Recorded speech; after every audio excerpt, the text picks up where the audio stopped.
बारामतीच्या गोविंद बागेमध्ये काल पवार कुटुंबाची बैठक झाली। सुरेत्रा पवार यांचा आज उपमुख्यमंत्री पदाचा शपथविधी होतोय आणि त्या पार्श्वभूमीवर या बैठकीमध्ये चर्चा झाल्याची माहिती मिळते। सुमारे अर्धा तास चाललेल्या या बैठकीला शरद पवार, सुप्रिया सुळे, रोहित पवार, युगेंद्र पवार उपस्थित होते। तसंच श्रीनिवास पवार हे सुद्धा या ठिकाणी हजर असल्याची माहिती मिळते।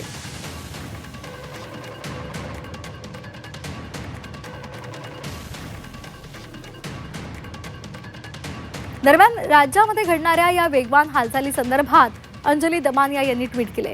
त्यांनी काय म्हटलेलं आहे आपण एकदा पाहूयात।